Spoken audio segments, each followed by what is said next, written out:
One afternoon in Dallas, my daughter-in-law laughed as she whispered to her friend on the phone, "She's just dead weight now, taking up space and eating our food." She didn't know I was standing right there in the hallway holding the grocery bags I'd just carried in from my own car, with my own money. I didn't say a word. I just quietly set those bags on the counter, walked to my room, and began making phone calls that would change everything. While they were busy planning their future with my assets, I was busy making sure they'd have no future with them at all. Before we jump back in, tell us where you're tuning in from, and if this story touches you, make sure you're subscribed, because tomorrow, I've saved something extra special for you. My name is Patricia Ann Caldwell, and at 71 years old, I thought I understood the rhythm of family loyalty. For 4 decades, I had been the steady heartbeat of our household in a quiet suburb outside Dallas, Texas. As a certified public accountant who had built her own practice from nothing, I understood the value of both hard work and careful planning. I had spent my career helping families secure their financial futures, never imagining that my own family would see my security as their entitlement. The house on Maple Grove Drive had been our sanctuary since 1987. 3 bedrooms, 2.5 baths, with a wraparound porch that caught the morning sun just right, and a backyard large enough for the vegetable garden that had fed our family for decades. When my husband Robert passed away 5 years ago after a sudden heart attack, the house felt enormous and empty, but it remained mine. Every mortgage payment, every repair, every improvement had come from my hands, my work, my dedication. Robert and I had raised our son David in that house. We had watched him take his first steps on the hardwood floors. I had refinished myself, celebrated his high school graduation in the living room where I had hung his academic awards, and welcomed his wife Stephanie into our family with open arms and genuine warmth. David had grown into a good man, or so I thought, an insurance adjuster with steady work and a kind disposition that reminded me of his father. When he married Stephanie 3 years ago, I had hoped for the daughter I never had. Stephanie Martinez Caldwell was beautiful in the way that commanded attention. Long dark hair, bright smile, and a confidence that filled every room she entered. She was a marketing coordinator for a mid-sized firm in downtown Dallas, ambitious and articulate. During their courtship, she had been charming and attentive, asking about family recipes and expressing interest in the stories I told about David's childhood. She called me Mom Pat and brought flowers when she visited. I thought we had connected, 2 strong women who understood the importance of family bonds. The first signs of trouble began subtly, the way most relationship erosions do. After Robert's funeral, David started visiting more frequently, not out of grief or concern, but with observations about how large the house was for just one person.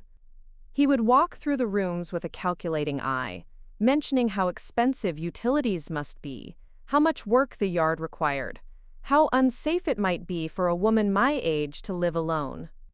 His voice carried a tone I had never heard before, not quite concerned, not quite demanding, but something that settled uncomfortably between the two. "Mom, you rattling around in this big place all by yourself just doesn't make sense," he said one evening, as we sat on the porch where he used to play with toy trucks. "Stephanie and I have been talking, and we think it might be better if we all lived together. You know, for everyone's sake." The practical arguments were sound, I had to admit. Their apartment lease was ending, rent prices in Dallas were climbing, and my house did have plenty of space. When they presented the idea as a temporary arrangement, just until they could save for a down payment on their own place, it seemed not only reasonable, but loving. Here was my son, wanting to take care of his aging mother, and my daughter-in-law, willing to sacrifice her independence to ensure I wasn't alone. "We could help with the mortgage," Stephanie had added with what seemed like genuine enthusiasm, "and I could take over some of the heavier housework. You've done enough, Mom Pat. Let us take care of you for a change." The words were exactly what a widow in her late 60s wanted to hear. After 4 decades of taking care of everyone else, the idea of being cared for felt like a warm blanket on a cold night. I said yes without hesitation, telling myself that this was what family meant, supporting each other through transitions, sharing resources, building something stronger together than any of us could manage alone. They moved in on a crisp October morning in 2022. Stephanie arrived with color-coordinated moving boxes and a detailed plan for how to efficiently arrange their belongings. David carried furniture with the enthusiasm of a man who was finally coming home. I had spent weeks preparing, clearing out the master bedroom and moving my things into the smaller guest room, rearranging the living spaces to accommodate their needs, and stocking the pantry with foods I thought they would enjoy.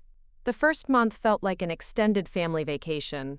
Stephanie cooked elaborate dinners that filled the house with new aromas, spicy Mexican dishes that honored her heritage and contemporary fusion meals she had learned from cooking shows.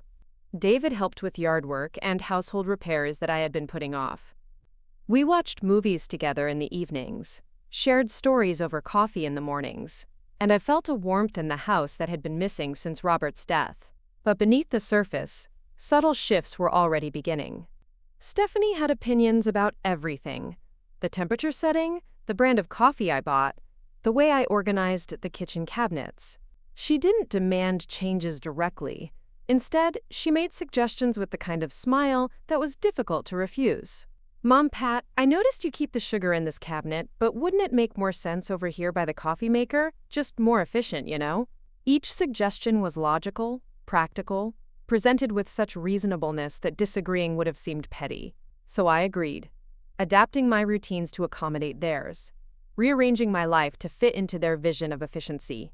The kitchen slowly transformed from the space where I had cooked for my family for 35 years into something that served their preferences. My ceramic canisters were replaced with Stephanie's matching glass containers. My handwritten recipe cards were tucked away in favor of her tablet with its digital meal planning app. David's behavior shifted too, though more subtly.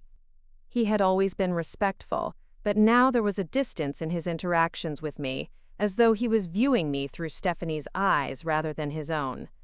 When I mentioned wanting to plant new roses in the spring, he exchanged a glance with his wife before saying, "Mom, maybe we should focus on lower-maintenance landscaping. At your age, you shouldn't be doing so much physical work." At my age. The phrase stung more than it should have. I was 71, not 91. I still worked part-time doing tax preparation during the busy season. I still drove myself to the grocery store, maintained my own checking account, and could carry on intelligent conversations about current events. But slowly, I was being repositioned in their minds from an independent woman who owned her own home to an aging mother who needed management. The financial arrangements, which had seemed so clear in our initial conversations, became murky as well. They had promised to help with the mortgage, but their contribution was sporadic and always accompanied by commentary about other expenses they were managing. Stephanie would say things like, "Mom, Pat, we picked up groceries this week, so we're probably even on household expenses." The groceries in question were inevitably items they preferred: organic brands and specialty products that cost 3 times what I normally spent, purchased without consulting me about preferences or budget. By December, I realized that I had become a tenant in my own home, contributing the majority of the expenses while watching my living space transform around me. But I told myself this was temporary, that they were young and still learning how to navigate shared responsibilities. I convinced myself that my discomfort was just the natural adjustment period that comes with any major life change. It wasn't until the holidays that I began to understand how completely my role in the family had been redefined. Christmas had always been my holiday. I was the one who decorated, who planned the meals, who created the traditions that held our family together. But that year, Stephanie took charge with the enthusiasm of someone claiming new territory. She bought a different style of decorations, planned a menu that excluded the dishes I had been making for decades, and invited her own family to join us without consulting me first. When I gently mentioned that I had already bought ingredients for my traditional Christmas cookies, Stephanie smiled with what I was beginning to recognize as her dismissive kindness. "Oh, Mom, Pat, that's so sweet, but I've already planned dessert. Why don't you just relax this year and let me handle the hosting?" Relax. Let her handle the hosting. In my own home, at my own table, surrounded by decorations I had collected over 4 decades of marriage and motherhood. I stood in my kitchen, their kitchen now, apparently, and felt something crack inside my chest. Not break, not yet, but crack like ice on a pond when the temperature drops just enough to threaten the surface. That night, I sat in what used to be my bedroom and pulled out the financial files I had always kept meticulously organized. Bank statements, investment accounts, property deeds, insurance policies, all the documentation of a life spent building security for the people I loved. As I reviewed the numbers, I realized that my assets had made me valuable to my son and daughter-in-law in ways that had nothing to do with my value as a person. The house was worth nearly $400,000 in the current market. My retirement accounts and investments totaled close to $600,000. My life insurance policy would pay out another $200,000. I had built a substantial nest egg through careful living and smart financial planning, resources that could provide security for generations if managed properly. But as I sat surrounded by the documents that represented my life's work, I began to wonder if my family saw me as a person they loved or as an asset they were managing. The distinction was becoming clearer every day, and the realization settled in my stomach like a stone that would never dissolve. Tomorrow would bring new small compromises, new gentle suggestions about how I might better fit into their vision of our shared life.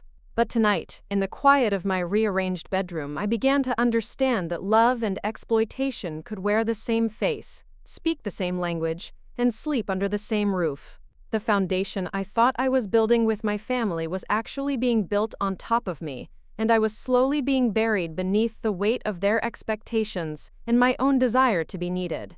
But I wasn't dead yet, despite what they seemed to think, Hued.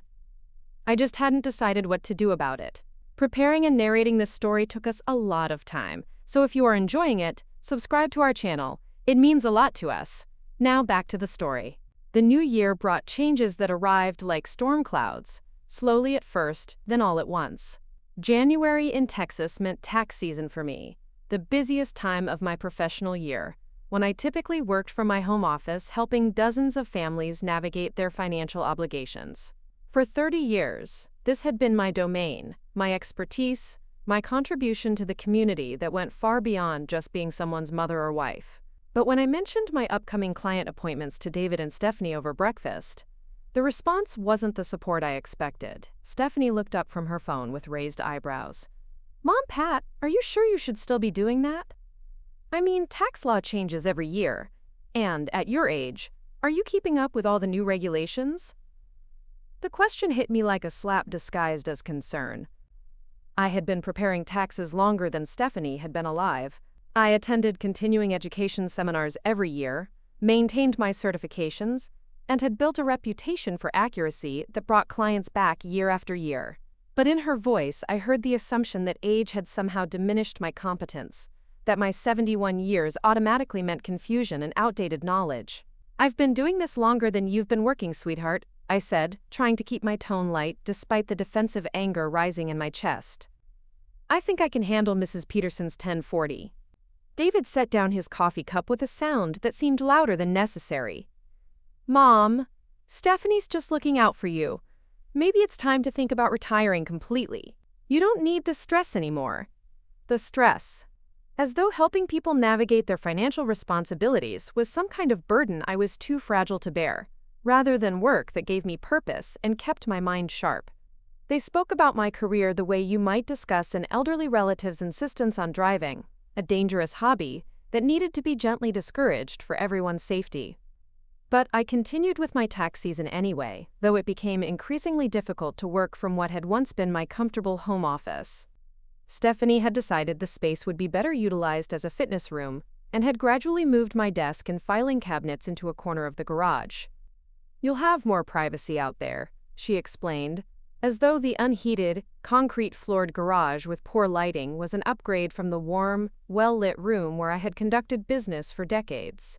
My clients, many of whom had been coming to me for years, began to notice the change. Mrs. Chan, who had trusted me with her family's finances for 15 years, looked around the makeshift garage office with obvious concern. "Patricia, are you all right? This seems different." I found myself making excuses, explaining away the circumstances with embarrassed smiles and vague references to, quote, temporary renovations. But each client meeting in that cold garage felt like a small humiliation, a visible sign that my professional dignity was being systematically dismantled by people who claimed to love me. The erosion of respect extended beyond my work life into every aspect of daily existence. Stephanie had opinions about my wardrobe that she expressed with the casual cruelty of someone who believed she was being helpful. "Mom, Pat, that dress makes you look so much older than you are. Have you thought about updating your style? I could take you shopping if you want." She said this while I was wearing a navy blue dress that I had always thought was both comfortable and flattering, paired with the pearl necklace Robert had given me for our 20th anniversary. In Stephanie's eyes, I saw myself reflected as someone dowdy and outdated, a fashion disaster in need of guidance from someone younger and more current. When I politely declined her shopping offer, she began leaving magazine articles on my bed, pieces about age-appropriate fashion and how to dress younger after 70. Each article felt like a small cruelty disguised as helpfulness, a reminder that in her eyes, I was failing at the basic task of being presentable. My social connections began to fray as well.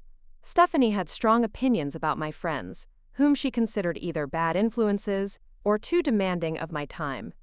When my bridge club invited me to our monthly game at the community center, Stephanie would mention how tired I looked, how the evening air might be too cold for someone my age, how I should probably stay home and rest instead. "I worry about you driving at night, Mom, Pat," she would say with a concerned expression that looked genuine enough to make me question my own judgment. What if something happened?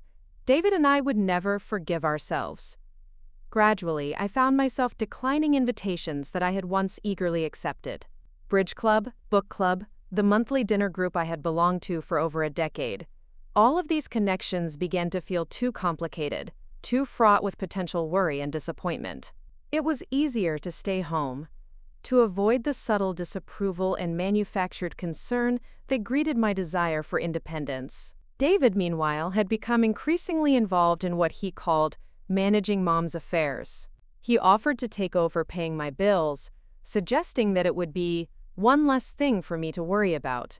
When I explained that I was perfectly capable of managing my own finances, indeed, that I managed other people's finances professionally, he exchanged one of those meaningful looks with Stephanie that I was beginning to recognize and dread. "We know you can handle it, Mom," he said in the tone people use with children who insist they can tie their own shoes. "We just want to help. You've done enough for so many years. Let us take care of you now." The phrase, "take care of you," began to feel less like love and more like management. They weren't offering to support me. They were offering to replace me, to make decisions on my behalf, because they had concluded that I was no longer fully capable of making them myself. The house itself continued to transform around me in ways both subtle and significant. My collection of vintage cookbooks disappeared from the kitchen counter, replaced by Stephanie's sleek tablet with its digital recipe apps. The family photos that had lined the hallway for decades were taken down and stored in the closet, replaced by modern abstract prints that Stephanie said would, quote, update the space. When I asked about the family photos, David shrugged with irritating casualness. Stephanie thought the hallway looked cluttered. The new art is cleaner, more contemporary. Besides, we have all those pictures on our phones now. But those weren't just pictures on phones. They were markers of our family's history. David's first day of school, our family vacations, Robert and me on our wedding day, Christmas mornings, and birthday celebrations that documented a lifetime of shared memories. To Stephanie, they were clutter. To me, they were proof that our family had a story worth preserving. Memo sex. My input on household decisions became increasingly irrelevant. Stephanie would make changes and inform me afterward, always with explanations that sounded reasonable on the surface. The thermostat was reset to a temperature that left me constantly reaching for sweaters. "The house stays much more energy efficient this way, Mom, Pat. Better for the environment and the electricity bill." New rules appeared without discussion. No eating in the living room because Stephanie wanted to preserve the furniture. No running the dishwasher during the day because she worked from home and found the noise distracting. No having the television on during her morning yoga routine because she needed mindful, quiet space. Each rule was presented as a reasonable request for harmony, but collectively they created an environment where my comfort and preferences had become secondary to theirs.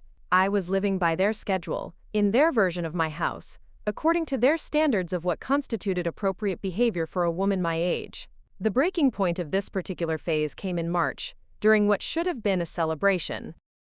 I had just finished tax season with my highest client satisfaction ratings in years, despite working from the garage. Several clients had specifically commented on my accuracy and professionalism, and I had received referrals that would provide steady income through the year. When I shared this success over dinner, expecting congratulations or at least acknowledgement, Stephanie's response was immediate and cutting. "That's great, Mom, Pat, but don't you think it's time to start thinking about fully retiring? I mean, you're clearly getting too old for this kind of stress, and we worry about you making mistakes that could hurt people." Making mistakes. As though my 40 years of experience and continuing education meant nothing. As though my recent success was somehow evidence of impending failure rather than ongoing competence. The accusation hung in the air like smoke, poisoning the pride I had felt in my accomplishment. David nodded in agreement, not meeting my eyes. "Stephanie's right, Mom. Maybe it's time to step back. Enjoy retirement completely. You've earned it." Earned it. As though retirement was a reward I deserved, rather than a forced withdrawal from work that still brought me purpose and satisfaction. I sat at my own table, looking at my son and daughter-in-law, and realized that they had already decided my future. They were just waiting for me to agree to it. That night I lay in my relocated bedroom and stared at the ceiling that had once sheltered my dreams but now felt like a lid closing over my life. The respect I had spent decades earning, the autonomy I had fought to maintain, the dignity I thought was mine by right, all of it was being systematically stripped away by people who claimed to love me. But I wasn't ready to surrender. Not yet. The woman who had built a successful business from nothing, who had raised a son and maintained a marriage and kept detailed financial records for 40 years, wasn't going to disappear just because it was convenient for everyone else. I just needed to figure out how to fight back without them realizing there was a war being waged. Spring arrived in Dallas with its typical dramatic flair, bluebonnets carpeting the roadsides and temperatures that could swing 30 degrees in a single day. I had always loved this season, the way it promised renewal and fresh starts. But this particular April morning brought something I hadn't expected, a moment of clarity so sharp it cut through months of accumulated doubt and self-questioning. It started with a phone call from my oldest friend, Margaret Hayes, whom I'd known since our children were in elementary school together. Margaret had been trying to reach me for weeks, but somehow her calls never seemed to make it to me. When I mentioned this to Stephanie, she had looked genuinely surprised. "Oh, Mom, Pat, I'm so sorry. I've been taking messages for you, but you always seem so tired in the evenings. I didn't want to bother you with social calls when you should be resting." Resting. As though conversations with friends were medical procedures I was too frail to endure. But Margaret was persistent, and when she finally reached me directly on my cell phone while David and Stephanie were out, her voice carried a concern that made my chest tighten. "Patricia, I've been worried sick. Are you all right? You missed Helen's funeral last month, and you haven't returned any of my calls. People are starting to talk." Helen's funeral. Helen Morrison, who had been part of our bridge club for 15 years, who had made the most incredible lemon bars for every potluck, who had died after a brief illness, and I had known nothing about it. I stood in my kitchen, their kitchen, with the phone pressed to my ear, feeling like I had missed the death of a family member. I didn't know," I whispered, the words catching in my throat. "No one told me." "The obituary ran in the Dallas Morning News for 3 days, Margaret said gently. "The service was at First Methodist. We all wondered where you were." After Margaret hung up, I sat at the kitchen table where I had shared thousands of meals with my family, and tried to understand how I had become so completely disconnected from my own life. Helen was gone, buried, mourned by our mutual friends, and I had been kept in the dark about all of it. Whether through deliberate exclusion or simple oversight, the result was the same. I had disappeared from the world of people who had known and valued me for decades. That afternoon, I drove to Helen's grave by myself. The cemetery was quiet except for the distant hum of lawnmowers and the occasional call of mockingbirds from the oak trees. I found her headstone, simple granite with her name, dates, and the phrase "beloved friend," and stood there with empty hands, having brought no flowers because I had learned of her death too late to say goodbye properly. Standing in that peaceful place, surrounded by the markers of lives lived and completed, I felt something shift inside me. Not sadness, though that was certainly present, but anger. Clean, clarifying anger that cut through the fog of confusion I had been living in for months. I was not dead. I was not incompetent. I was not a burden that needed to be managed and protected from the complexities of real life. I was a woman who had spent 7 decades building relationships, contributing to her community and maintaining her independence. The fact that I had been isolated from my friend's death was not protection. It was erasure. When I returned home, I found David and Stephanie in the living room, sharing a bottle of wine and discussing their weekend plans with an ease that made me feel like an intruder in my own space. They looked up when I entered, and Stephanie smiled with the bright, empty expression I was beginning to recognize as her default setting when dealing with me. "How was your afternoon, Mom Pat? You look a little tired. Maybe you should rest before dinner." Always tired. Always needing rest. Always one step away from some unnamed fragility that required their constant vigilance. I looked at my son, the boy I had raised to be honest and kind, and saw a stranger who had learned to see me through his wife's eyes rather than his own memory. "I went to Helen Morrison's grave," I said quietly. "I just found out she died last month." The silence that followed was telling. Not surprise, not confusion, but the uncomfortable quiet of people who had been caught in something they hoped would remain hidden. David cleared his throat. "Mom, we didn't want to upset you. You've been dealing with so much stress lately, and we thought—" "You thought what?" The words came out sharper than I intended, but I didn't soften them. "You thought I was too weak to handle the death of a friend? Too fragile to attend a funeral? Too incompetent to decide for myself whether I could cope with grief?" Stephanie set down her wine glass with careful precision. "Mom, Pat, we were trying to protect you. Helen's death was sudden, and we know how close you two were. We just didn't want to see you go through that kind of pain unnecessarily. Unnecessarily. As though mourning a friend, sharing memories with mutual acquaintances, and participating in the rituals of goodbye were luxuries I could no longer afford, rather than fundamental aspects of human connection. She was my friend for 20 years, I said, feeling my voice strengthen with each word. I had the right to know. I had the right to say goodbye. I had the right to make my own decisions about how to handle her death. David shifted uncomfortably on the couch. "Of course you did, Mom. We were trying to help. By lying to me? By intercepting my phone calls? By making decisions about my life without consulting me?" The accusations hung in the air, and I watched as David and Stephanie exchanged one of their wordless communications. In that look, I saw the truth I had been avoiding for months. They had been managing me like a problem to be solved rather than a person to be respected. Stephanie recovered first, her voice taking on the patient tone she might use with a confused child. "Mom, Pat, you're getting yourself worked up over nothing. We've been taking care of you, making sure you don't have to deal with unnecessary stress. That's what families do." "Families?" I repeated, tasting the word like something bitter. "Families don't hide deaths from each other. Families don't make unilateral decisions about what information someone can handle. Families don't treat competent adults like children who need protection from reality." David stood up, his own irritation finally showing. "Mom, you're being dramatic. We've been nothing but supportive since we moved in here. We help with expenses, we take care of the house, we make sure you're safe and comfortable. I don't understand why you're turning this into some kind of conspiracy. Safe and comfortable." The words that had once sounded like love now rang hollow, revealed as the cage they had always been.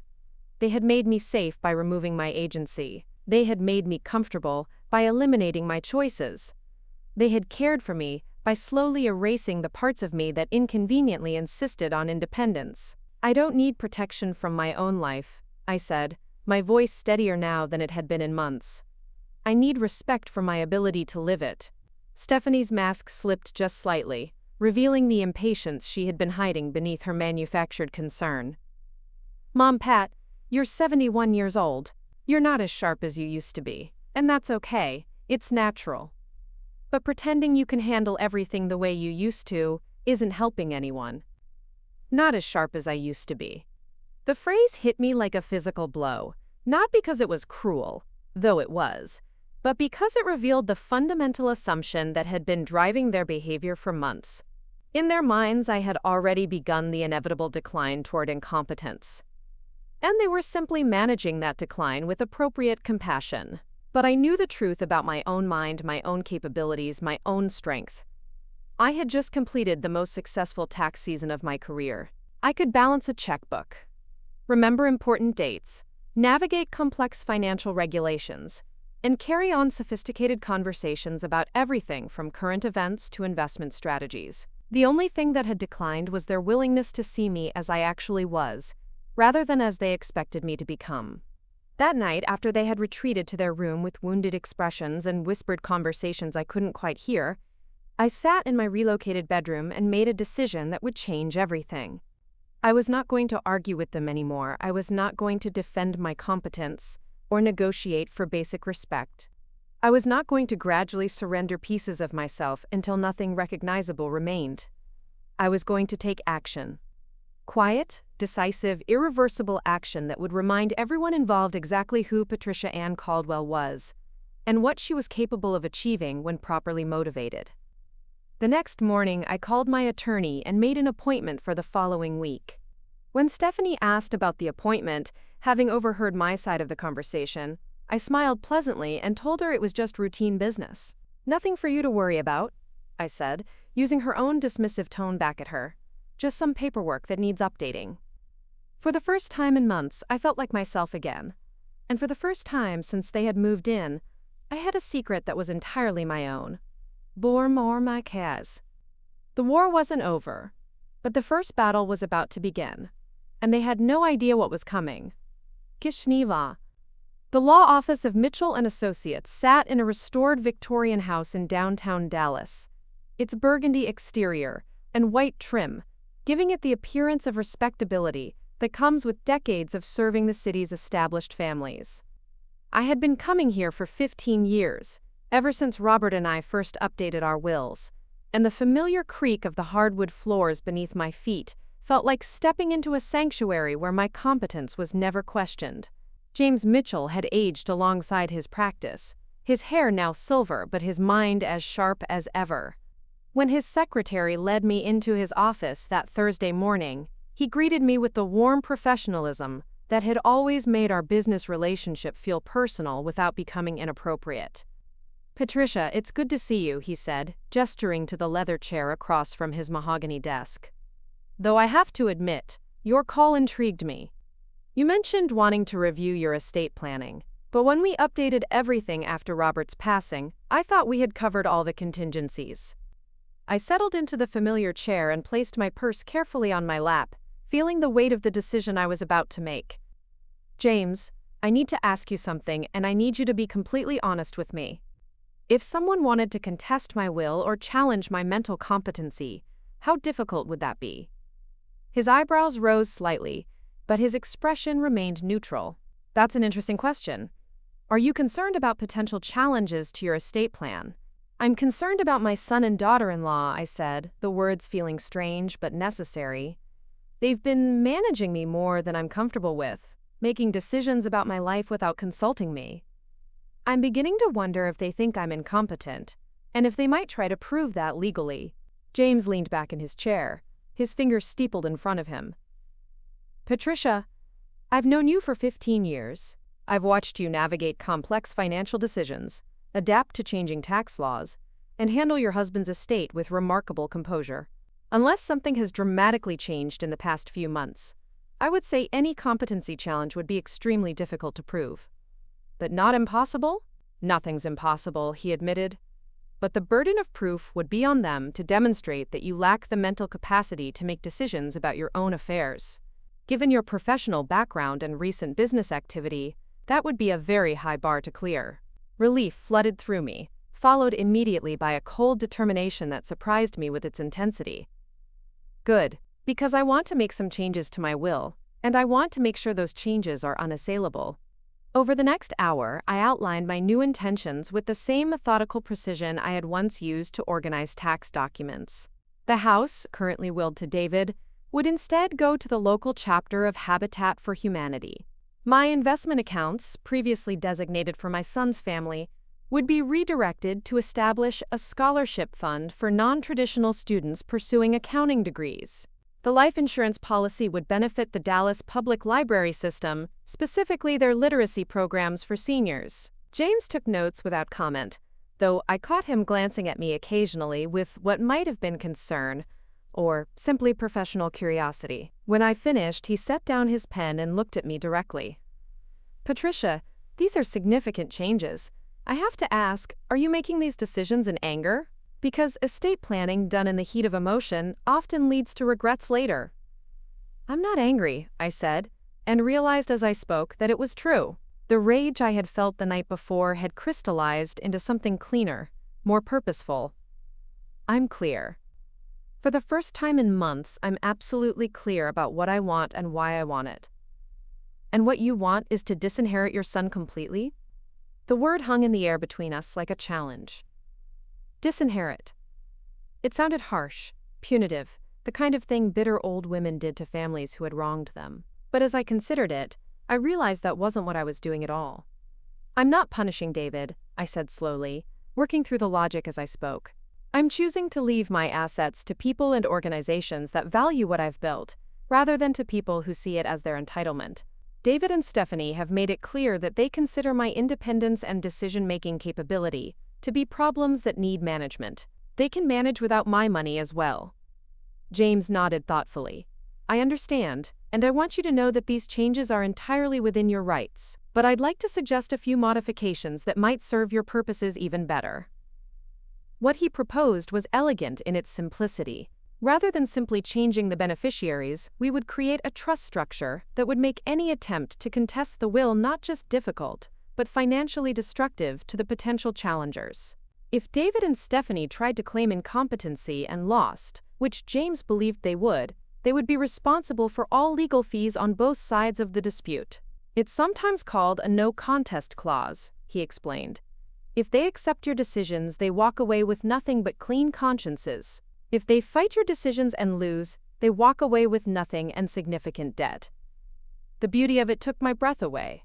Not only would my assets go where I intended, but any attempt to challenge my competency would result in financial consequences that would make David and Stephanie think very carefully about whether they really believed I was incapable of making rational decisions. We spent another hour working through the details, James asking careful questions to ensure I understood the implications of each choice. He also suggested that we arrange for a mental competency evaluation to be included in the file, a preemptive strike against any future challenges.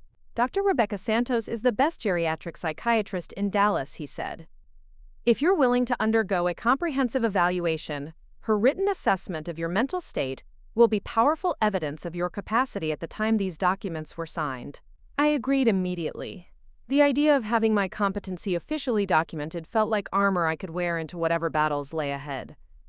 As I left James's office that afternoon, I felt lighter than I had in months. Not because the weight of my situation had decreased, but because I was finally carrying it in a way that didn't crush my spirit. I had taken action, made decisions, asserted control over my own future in ways that couldn't be undone by concerned suggestions or loving management. The drive home took me past the cemetery where Helen was buried, and I made an impulsive stop. This time I brought flowers, yellow roses that Helen had always loved, and stood beside her grave for a few minutes in comfortable silence. I told her about my decision, speaking quietly to the headstone as though she could hear me. I won't let them erase me the way they tried to erase you from my life, I whispered. I'm taking control back. The afternoon sun was warm on my shoulders, and for the first time since David and Stephanie had moved in, I felt like I was exactly where I belonged, making exactly the right choices for exactly the right reasons. When I arrived home, I found them in the kitchen preparing dinner. Or rather, Stephanie was preparing dinner, while David sat at the counter scrolling through his phone. They looked up when I entered, and I saw Stephanie's eyes quickly scan my appearance, probably cataloging my emotional state for future reference. "How was your afternoon, Mom Pat?" she asked with that bright, empty smile. "You were gone longer than usual. We were starting to worry." "Just some errands," I said pleasantly, hanging my purse on the hook by the door. Nothing important, but as I climbed the stairs to my room, I caught Stephanie's reflection in the hallway mirror. She was watching me with a calculating expression that had nothing to do with concern and everything to do with control. She knew something had changed, even if she couldn't identify what. That evening at dinner, I participated in their conversation with more energy than I had shown in weeks. I asked David about his work, complimented Stephanie on the meal, and even shared a funny story about one of my tax clients. They seemed pleased by my improved mood, perhaps thinking that their recent interventions were finally helping me adjust to my new role in the household. If only they knew that my good mood came from knowing that very soon their assumptions about my future and theirs were going to be permanently corrected. That night, I slept better than I had in months. Tomorrow would bring new challenges, but for the first time since this ordeal began, I was the one holding the cards. And I intended to play them when the moment was exactly right. The psychological evaluation with Dr. Rebecca Santos took place on a Tuesday morning in May, in an office that smelled faintly of lavender, and featured the kind of comfortable furniture that encouraged honest conversation. Dr. Santos herself was a woman in her 50s with intelligent brown eyes and a manner that managed to be both professional and genuinely warm. "Mrs. Caldwell, I understand you've requested this evaluation voluntarily," she said, settling into her chair with a notepad balanced on her knee. "Can you tell me what prompted this decision?" I had prepared for this question, knowing that my answer would become part of the permanent record that might someday be scrutinized in court. "Doctor, I'm 71 years old and I've recently made some significant changes to my estate planning. I want to ensure that if those decisions are ever questioned, there's clear documentation of my mental state at the time I made them." Over the next 3 hours, Dr. Santos put me through a comprehensive battery of tests: memory assessments, cognitive function evaluations, problem-solving exercises, and detailed discussions about my reasoning for various life decisions. She asked about my professional background, my financial management skills, my social relationships, and my current living situation. When she asked about my family dynamics, I chose my words carefully. I didn't want to sound bitter or vindictive, but I also needed to be honest about the circumstances that had led me to her office. "My son and daughter-in-law have been very protective since they moved in with me," I said. "Sometimes I feel that their concern crosses the line into assuming I'm not capable of making my own decisions. I want to be sure that I am, in fact, as competent as I believe myself to be." Dr. Santos made notes throughout our conversation, her expression neutral but attentive. When we finished, she walked me to the door with a handshake that felt both professional and somehow conspiratorial. "Mrs. Caldwell, I'll have my written report completed within a week, but I can tell you now that you've performed exceptionally well on all assessments. Your cognitive function is well within normal ranges for your age group, and your reasoning skills are actually above average. Whatever decisions you're making them from a position of full mental capacity." The relief I felt was profound, not because I had doubted my own competence, but because I now had professional validation that would be very difficult for anyone to challenge. That afternoon, I returned home to find an unexpected scene in my living room. Stephanie was on the phone, pacing near the window, while David sat on the couch with papers spread across the coffee table. When I entered, Stephanie quickly ended her call, and David hastily gathered the documents into a neat stack. "Mom, perfect timing," David said with a smile that seemed forced. "We need to talk to you about something important." The something important, it turned out, was their conclusion that I should no longer be living alone, not even with them in the house. According to Stephanie, I needed professional supervision during the day while they were at work. "We've been researching some wonderful senior communities," Stephanie said, pulling out a glossy brochure that featured smiling elderly people engaged in various activities. "This place has assisted living apartments, but also memory care units for for future needs." Memory care units. The implication hung in the air like smoke from a fire I hadn't known was burning. They weren't just planning to manage my current life, they were planning for my anticipated decline into incompetence. "I don't need assisted living," I said quietly, trying to keep my voice level. "I'm perfectly capable of taking care of myself." David shifted uncomfortably on the couch. "Mom, we know you think that, but we've noticed some things. You've been more forgetful lately, more confused about simple things. Yesterday you put the milk in the cabinet instead of the refrigerator." I stared at him, trying to remember any such incident. The milk had been exactly where it belonged every time I had seen it, unless— "You moved the milk," I said suddenly, the realization hitting me like cold water. "You moved it to the cabinet so you could point to it as evidence that I'm becoming confused." The silence that followed was deafening. David's face flushed red, and Stephanie's mouth opened slightly before she recovered her composure. Mom Pat, that's a very serious accusation, Stephanie said, but her voice carried the hollow ring of someone who had been caught. Why would we do something like that? Because you need evidence that I'm incompetent, I said, my voice growing stronger with each word. Because you've decided I'm declining, and you need proof to justify taking control of my life and my assets. David stood up abruptly, the papers on the coffee table scattering to the floor. Mom, you're being paranoid. We're trying to help you, and you're making us out to be villains. Maybe this is exactly the kind of confused thinking that proves you need more care than we can provide. Confused thinking. Paranoid. The words were weapons designed to make me doubt my own perceptions, to question my own sanity. But I had Dr. Santos's evaluation fresh in my mind, and I knew exactly how sharp my thinking really was. I'm not confused, I said, standing to face them both. I'm not paranoid. I'm aware.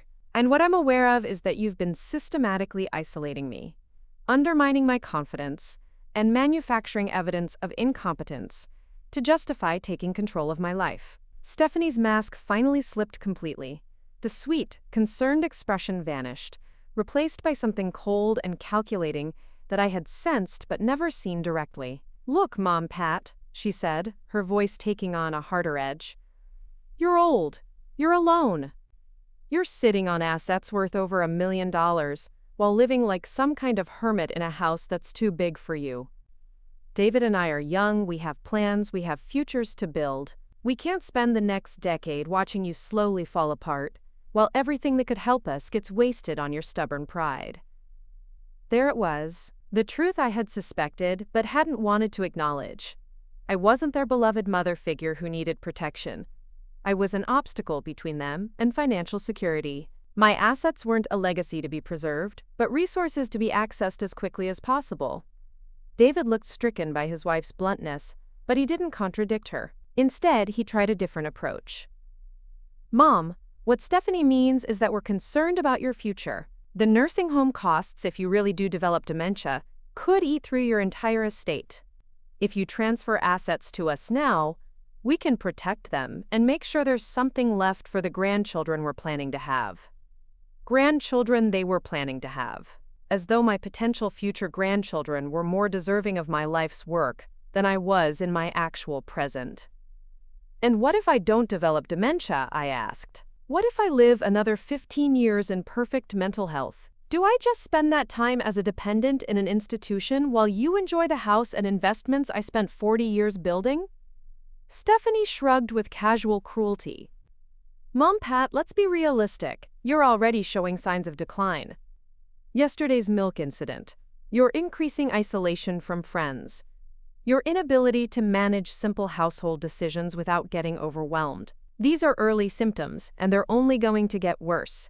The milk incident that they had staged. The isolation they had engineered by intercepting phone calls and discouraging social activities. The household decisions they had taken over without consulting me. I looked at David, my son, the boy I had raised to be honest and kind, and saw a stranger who had learned to justify cruelty as compassion. Get out, I said quietly. Mom, David started. Get out of my house, I repeated, my voice stronger now. Both of you, pack your things and leave. Stephanie laughed, a sound like breaking glass. This is exactly what we're talking about, Mom Pat. You're having an emotional breakdown over a simple conversation about your future care. This kind of irrational behavior is exactly why you need supervision. The only irrational behavior in this room is yours, I said.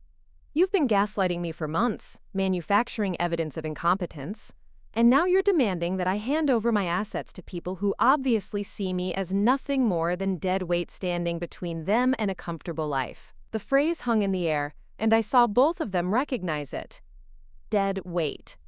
The exact words Stephanie had used on the phone that day, not knowing I was listening. How did you? Stephanie started, then stopped herself. I heard you, I said. That day you were talking to your friend about how I was just dead weight, taking up space and eating your food. Except it's my space, and I buy the food with my money. David sat down heavily, his face pale. For the first time since this conversation began, he looked like he might actually be feeling shame. But Stephanie rallied quickly. Fine. You heard me having a private conversation where I expressed frustration about a difficult situation. That doesn't change the fact that you need care, and we're the only family you have willing to provide it. I don't need care, I said. I need to be left alone to live my life as I see fit, and that's exactly what's going to happen. And if we refuse to leave? Stephanie asked, her chin raised defiantly. I smiled then, expression that felt both foreign and perfectly natural. Then you'll discover exactly how competent I really am when it comes to protecting what's mine. That night, they didn't pack. Instead, they whispered behind their closed bedroom door until well past midnight. But I wasn't worried anymore. I had shown them who I really was, and tomorrow I would show them what I was really capable of doing. The war was no longer quiet, and I intended to win it decisively. Deva Taiba. The next morning brought an eerie calm to the house on Maple Grove Drive. David and Stephanie moved through their usual routines with mechanical precision, but underneath the normalcy lay a current of tension that made every interaction feel like a negotiation. They had not packed their bags as I had demanded, but they also hadn't renewed their argument from the previous evening. Instead, they seemed to be waiting, watching, calculating their next move. I, meanwhile, had my own calculations to complete. At 9:30 a.m., while David was at work and Stephanie was supposedly working from home in what used to be my office, I received a phone call that would change everything. James Mitchell's voice was warm with satisfaction as he delivered the news I had been waiting for. Patricia, everything is finalized. The new will has been executed, notarized, and filed. Dr. Santos's evaluation has been attached to the documents, and I've taken the liberty of having the mental competency assessment independently verified by a second physician. Your wishes are now legally binding and, frankly, bulletproof. Thank you, James, I said quietly, standing in my bedroom with the door closed and my voice barely above a whisper. And the other arrangements? Complete. The house deed has been transferred to the Habitat for Humanity of Greater Dallas, effective immediately upon your death. The investment accounts have been liquidated and placed in trust for the scholarship fund. The life insurance beneficiaries have been updated. Everything you owned yesterday morning is now designated for exactly the purposes you specified. A profound sense of completion settled over me. For months, I had felt like I was losing control of my own life, watching helplessly as decisions were made around me and about me without my input. Now, in one decisive action, I had reclaimed not just control but ultimate authority over my own legacy. There's one more thing, James continued. I've prepared a summary document that explains your decisions and the legal protections we've put in place. If you'd like to share this information with your family at some point, it will make the situation perfectly clear. I'd like that very much, I said. In fact, I think today might be the perfect time for that conversation. After hanging up, I sat on the edge of my bed and looked around the room that had been my sanctuary for so many years. The afternoon light streamed through the curtains Robert had hung, illuminating the photographs on my dresser. Pictures of a family that I had thought was built on love, but had discovered was constructed on expectation and entitlement. I wasn't sad, which surprised me. I had expected to feel grief for the relationship with David that was ending, regret for the family unity that was being shattered. Instead, I felt something like relief. The pretense was finally over. The careful dance of mutual deception had ended, and we could all stop performing roles that had never fit any of us particularly well.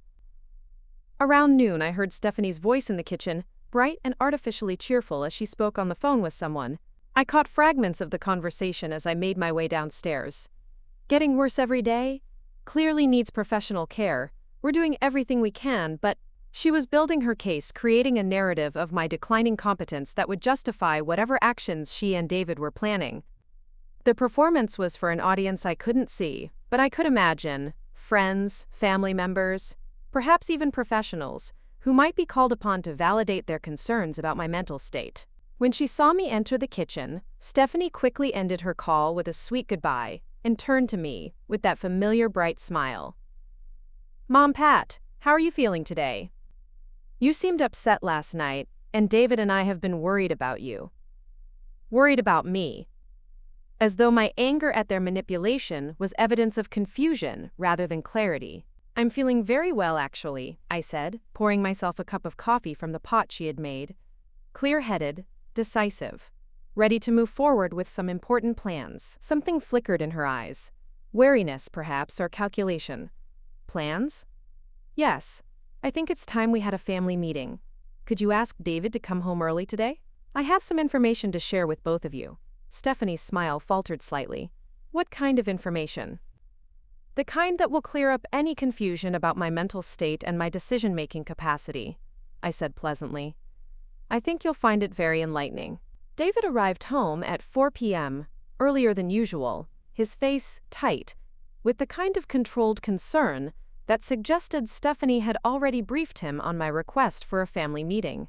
They sat together on the living room couch, my couch, in my house, though not for much longer, while I settled into the armchair that faced them both. Mom, David began carefully, Stephanie said you wanted to talk to us about something important. We're hoping this means you've been thinking about what we discussed yesterday, about getting you some additional care and support. I have been thinking about yesterday's conversation, I agreed. In fact, I've been thinking about a lot of things. About respect and family, and what happens when people mistake manipulation for love. David shifted uncomfortably, but Stephanie's expression remained neutral, almost professionally detached.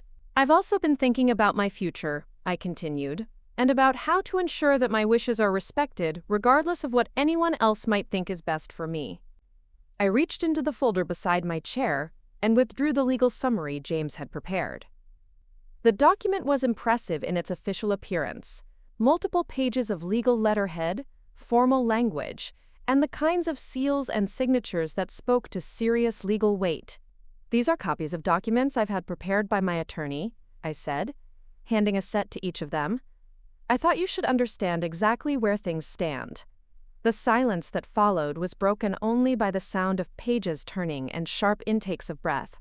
I watched their faces as they read, seeing the progression from confusion to disbelief to something approaching panic. David looked up first, his face pale. Mom, this says you've changed your will. Everything. All of it. All of it, I confirmed. The house goes to Habitat for Humanity. The investments become scholarship funds. The life insurance benefits the public library. None of it comes to you. Stephanie's hands were shaking slightly as she held the papers. You can't. We're your family. Yes, I said calmly. You are. And as my family, you had the opportunity to treat me with respect and consideration. Instead, you chose to treat me like an obstacle to be managed and eventually removed. You're doing this because you're angry, David said, his voice cracking slightly. Mom, people make decisions they regret when they're emotional. This isn't permanent, right? You can change this back? I smiled at him with what I hoped was maternal kindness. David, I want you to look at page 4 of that document. The section about mental competency. He flipped to the indicated page and read aloud, his voice growing weaker with each word. Patricia Ann Caldwell underwent comprehensive psychological evaluation by Dr. Rebecca Santos, board-certified geriatric psychiatrist, on May 15, 2024.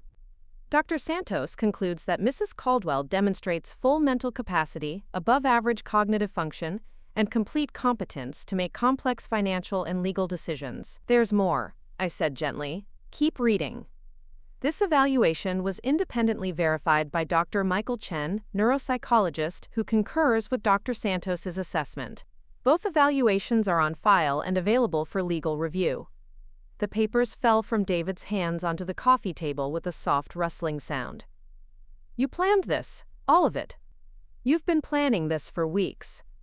I've been protecting myself, I corrected. From people who decided I was incompetent without evidence, who manufactured proof of my decline, and who saw my assets as their inheritance rather than my property to distribute as I see fit. Stephanie finally found her voice, though it came out as more of a hiss than speech. You vindictive old bitch. We gave up our apartment to take care of you. We've been managing your life, keeping you safe, making sure you didn't make stupid decisions with money you're too old to understand. And there it is, I said softly. The truth finally comes out. You weren't taking care of me. You were taking care of your future financial security. My well-being was never the priority. My assets were. David tried one more approach, his voice taking on the pleading tone he had used as a child when he wanted something he couldn't have. Mom, please, we can fix this. We can change how we've been treating you. We can do better. Can you? I asked. Can you unsay the words Stephanie spoke on the phone about me being dead weight? Can you undo the months of treating me like a confused child who couldn't be trusted with basic information about her own life? Can you give me back the dignity you've been systematically stripping away?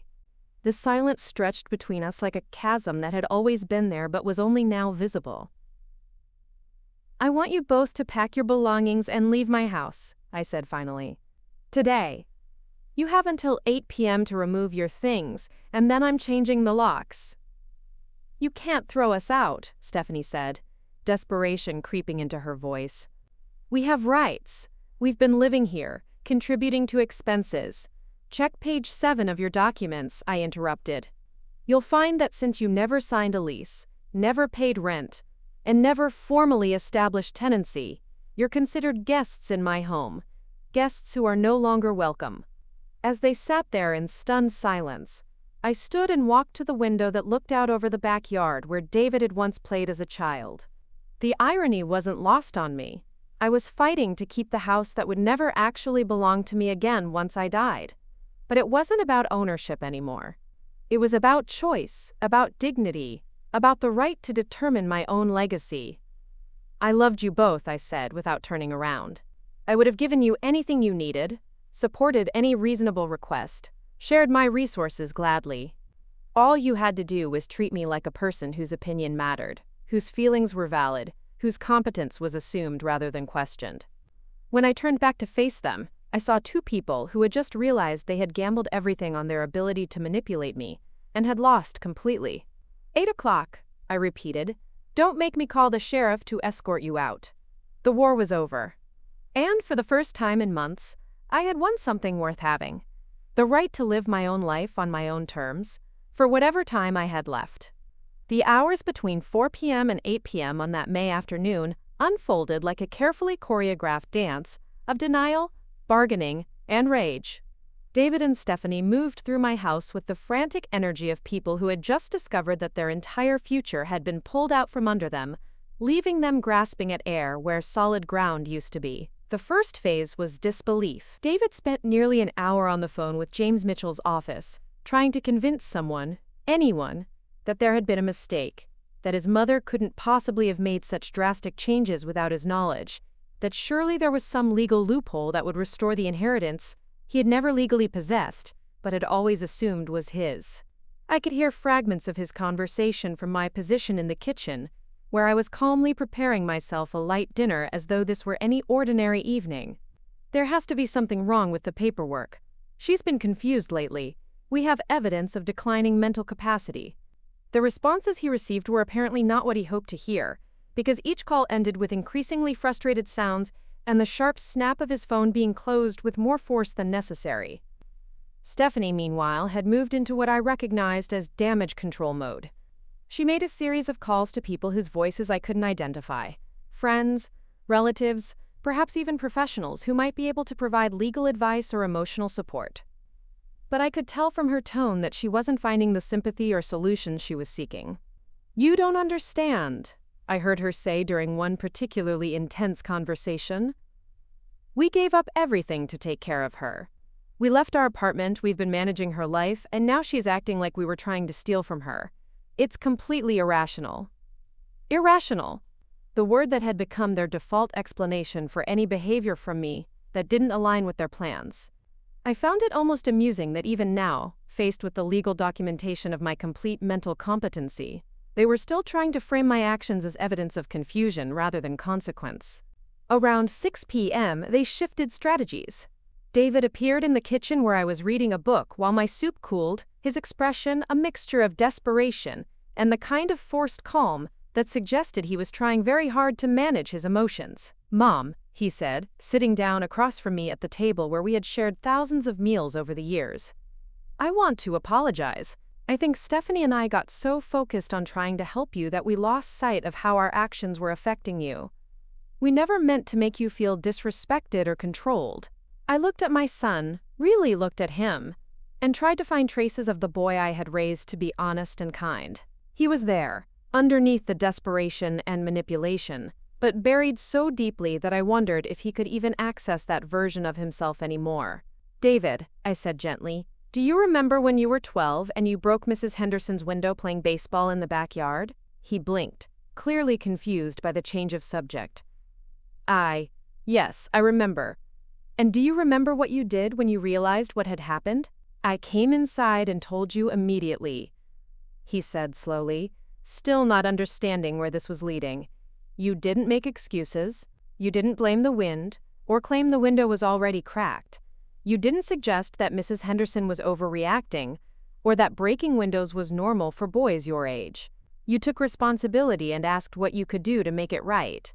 David's face flushed, and I could see that he was beginning to understand. "That's the difference between the boy I raised and the man sitting across from me now," I continued. "That boy would have admitted his mistakes and tried to fix them. This man is still trying to convince me that my reaction to months of manipulation and disrespect is the real problem." "But Mom, we can fix this," he said, his voice cracking slightly. "We can change how we treat you, we can move out like you asked, we can give you space. Just, please don't throw away our entire relationship over this." I reached across the table and touched his hand, feeling the calluses he had developed from his work, and remembering when those hands were small enough to fit entirely within my palm. "David, I'm not throwing away our relationship. I'm setting boundaries that should have been established months ago. You and Stephanie are welcome to rebuild a connection with me based on mutual respect and genuine affection. But you're not welcome to inherit assets from someone you've spent months treating like an incompetent burden." "The money doesn't matter," he said quickly. "I don't care about the inheritance. I just want my mother back." It was a pretty sentiment, and part of me wanted to believe it. But I had learned to pay attention to actions rather than words, and his actions over the past months had demonstrated exactly how much he valued my money compared to my happiness. "If the money doesn't matter," I said, "then this conversation should be easy. You can accept my decisions about my own assets and focus on building a relationship with me that isn't based on financial expectations." The silence that followed told me everything I needed to know. David wanted his mother back, but only if she came with the inheritance he had been counting on. Stephanie's approach was more direct and considerably less apologetic. She appeared in the kitchen around 7 p.m. with suitcases in hand and fury written across her face in lines that made her look older than her 32 years. "I hope you're satisfied," she said, dropping the bags by the back door with a sound that suggested she wished they were heavier. "You've destroyed your relationship with your only child over money that you're just going to give away to strangers anyway. I've protected my assets from people who saw them as entitlements rather than gifts," I corrected. "And I've ensured that my money will go to causes that align with my values rather than to people who spent months demonstrating that they don't share those values." "Your values," she repeated with a bitter laugh. "Your values include letting your son and his wife struggle financially while you sit on $1 million like some kind of miserly dragon guarding treasure? My values include expecting basic respect from people who want access to my resources," I said. "If you and David had spent the past months treating me like a competent adult whose opinions mattered, we wouldn't be having this conversation. You chose to treat me like dead weight, and now you're discovering what it costs to underestimate someone you've written off." Stephanie's mask had been slipping for days, but now it fell away completely, revealing the cold calculation that had always been underneath her performance of caring. "You know what, Patricia? You're right. You are dead weight. You're a bitter old woman who can't stand the idea that younger people might have dreams and ambitions that don't revolve around serving you. David and I have been wasting our time and energy trying to take care of someone who's too selfish to appreciate the sacrifice." "Sacrifice," I repeated, tasting the word. "Is that what you call moving into someone else's house, taking over their space, isolating them from their friends, undermining their confidence, and planning their institutionalization without their consent? You have an interesting definition of sacrifice." "We gave up our independence to live with you," she snapped. "You gave up paying rent to live in a house you couldn't afford on your own," I corrected. "You gave up the inconvenience of managing your own household to live somewhere the bills were already being paid by someone else." The only thing you sacrificed was the pretense that you actually cared about my well-being. David reappeared then, drawn by the sound of raised voices. He looked between his wife and his mother, and I could see him trying to calculate whether there was still some way to salvage the situation. "Please," he said, his voice barely above a whisper. "There has to be some way to fix this. Some compromise we can reach." I looked at my son, this man I had loved unconditionally for 38 years, and felt something settle in my chest that might have been peace, or might have been grief. Probably both. "The compromise was treating me with respect while you lived in my house," I said. "That opportunity has passed. Now the only choice left is whether you want to be part of my life going forward or continue to see me as an obstacle to overcome." At exactly 8 p.m., I heard the front door close for the last time behind them. Their cars pulled out of my driveway, taking with them the last pretense that we had ever been a family united by anything deeper than blood and expectation. I stood in my living room, finally and completely mine again, and listened to the silence. Not the oppressive quiet of invisibility that had haunted me for months, but the peaceful stillness of a space where I could exist without justification or apology. Tomorrow I would call a locksmith. Tomorrow I would begin the process of rebuilding a life that belonged entirely to me. Tomorrow I would discover what it meant to be truly free at 71 years old. But tonight, I simply sat in my own chair, in my own house, and enjoyed the sound of my own breathing in air that no longer carried the weight of other people's expectations. 6 months later, I stood in my kitchen on a crisp November morning, preparing coffee for two. The house on Maple Grove Drive hummed with the quiet contentment of a space that had found its proper rhythm again, and I found myself smiling at the simple pleasure of choosing my own schedule, my own activities, my own company. The locksmith had come the day after David and Stephanie left, as promised. But changing the locks had been only the beginning of reclaiming my life. Over the following weeks, I had systematically undone the changes they had made to my home, restoring the family photographs to the hallway, moving my office back to its proper room, and rearranging the furniture to suit my preferences rather than someone else's vision of efficiency. More importantly, I had begun rebuilding the connections they had severed. Margaret Hayes was coming over for coffee this morning, the first of what had become weekly visits that reminded me how much I had missed genuine friendship. When I had called her in June to explain what had happened, her response had been immediate and fierce. "Patricia Ann Caldwell, I cannot believe you let those people isolate you from everyone who cares about you," she had said, her voice crackling with indignation. "We all wondered what had happened, but when we called and never heard back, we figured you were just, going through something private." The Bridge Club had welcomed me back with the kind of warmth that comes from people who had missed not just my presence but my contributions to their group. Mrs. Chen, my longtime tax client, had been so relieved to learn I was still taking clients that she had recommended me to 3 of her neighbors. My professional life, rather than declining as David and Stephanie had predicted, had actually expanded as word spread about my experience and reliability. The doorbell rang at exactly 9 a.m. Margaret had always been punctual, and I opened it to find my oldest friend holding a bakery box and wearing the kind of smile that suggested she had gossip to share. "Patricia, you look wonderful," she said, kissing my cheek as she entered. "Rested, content, like yourself again." We settled at the kitchen table with our coffee and the pastries Margaret had brought, falling into the comfortable conversation rhythm we had maintained for over 30 years. She updated me on her grandchildren's activities, I shared stories about my recent clients, and we both marveled at how quickly the seasons had changed. But eventually, as I had known it would, the conversation turned to the question that hovered around all my interactions these days. "Have you heard anything from David?" Margaret asked gently. I had been dreading and anticipating this question for months. The answer was complicated, layered with emotions I was still sorting through. "He's called a few times," I said carefully. "Brief conversations. He asks how I'm doing, tells me about his work, mentions that he and Stephanie are renting a small apartment downtown. Very polite, very surface level. And And I can tell he's waiting for me to forgive him, to invite him back into my life as though nothing happened. But he's never actually apologized for what they did, never acknowledged that their behavior was wrong. He just seems to be hoping that time will smooth over the damage without requiring any real accountability. Margaret nodded thoughtfully. Do you miss him?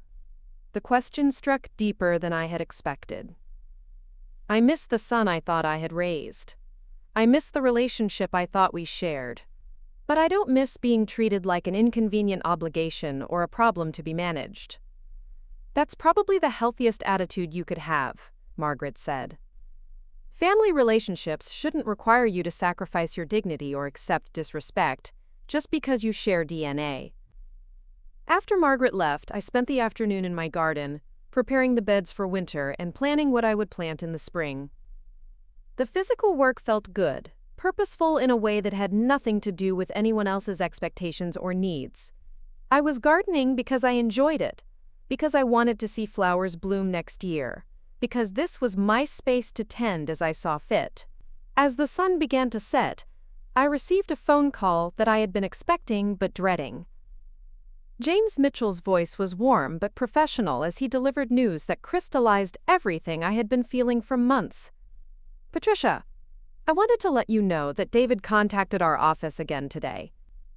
He's apparently consulted with another attorney about the possibility of challenging your will on the grounds of undue influence or diminished capacity.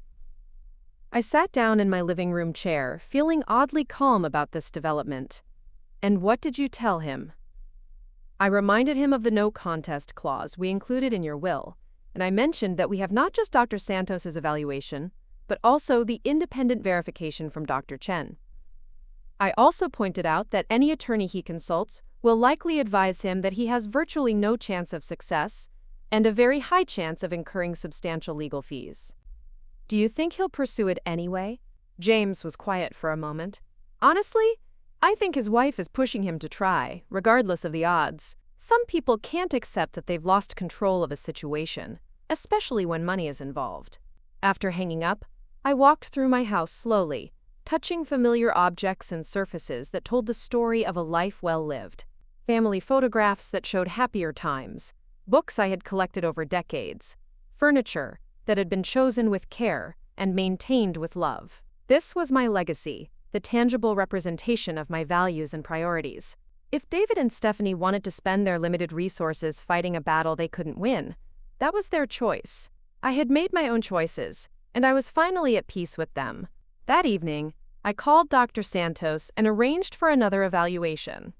Not because I doubted my competence, but because I wanted the most current possible documentation of my mental state should legal challenges arise. She agreed immediately, and we scheduled the appointment for the following week. Mrs. Caldwell, she said before hanging up, I have to say that you sound stronger and more confident than you did during our first meeting. Whatever changes you've made in your life seem to be serving you well. She was right. I was stronger, more confident, more authentically myself than I had been in years. The price of that strength had been the loss of relationships I had valued, but those relationships had turned out to be built on foundations that couldn't support genuine respect and affection. 3 weeks later, I received a formal letter from an attorney representing David and Stephanie, notifying me of their intent to contest my will. I read it once, filed it with my own legal documents, and called James to let him know we would be proceeding with the vigorous defense we had already prepared. That same afternoon, I did something I hadn't done since Robert died. I made plans for the future that extended beyond simple survival.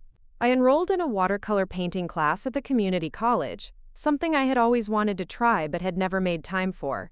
I scheduled a cruise to Alaska for the following spring, a trip Robert and I had discussed but never taken. I volunteered to teach basic financial literacy at the women's shelter downtown, using my professional skills to help people who were rebuilding their lives from nothing. For the first time in years, I was living rather than simply existing. I was making choices based on my own interests and values rather than other people's expectations or needs.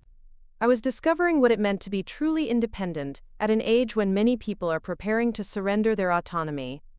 On Christmas Eve, 6 months to the day after David and Stephanie had moved out, I hosted my first holiday gathering since Robert's death. Margaret came, along with several friends from bridge club and book club. We shared a meal I had prepared entirely according to my own preferences, told stories that made us laugh until our sides hurt, and created new memories that belonged to no one but ourselves. As my guests were leaving, Margaret paused at the front door and looked back at the warm, welcoming scene we had created. "Patricia," she said, "I hope you know how proud we all are of you. What you did, standing up for yourself, protecting your independence, refusing to be diminished, that took incredible courage." After everyone left, I sat in my living room with a cup of tea and reflected on the year that had changed everything. I had lost a son and gained a life. I had sacrificed the illusion of family harmony and received the reality of personal dignity. I had given up the comfort of being taken care of and discovered the strength that comes from taking care of yourself. The legal battle with David and Stephanie would likely continue for months, but I wasn't worried about the outcome. I had prepared for this fight with the same methodical precision I had once brought to tax preparation and financial planning. More importantly, I had learned that sometimes the most loving thing you can do for someone is to let them experience the full consequences of their choices. My inheritance would go to organizations that would use it to build housing for families who needed shelter, to educate young people who wanted to pursue meaningful careers, and to provide literacy services for seniors who were still learning and growing. These were causes that reflected my values, my experiences, and my hopes for the future. David and Stephanie had seen my assets as dead weight that would be better utilized by young people with plans and ambitions. They were right about one thing. My money would indeed go to young people with plans and ambitions. They just wouldn't be the young people who had counted on it. As I turned off the lights and prepared for bed in my own house, on my own terms, I felt something I hadn't experienced in years: complete contentment with my own choices. I had reclaimed not just my home and my assets, but something far more valuable: my right to define my own worth and determine my own legacy. At 71 years old, I had finally learned the most important lesson of all. It's never too late to choose dignity over convenience, respect over control, and authentic love over the cheap imitation that comes with strings attached. Tomorrow would bring new challenges, new opportunities, and new choices to make.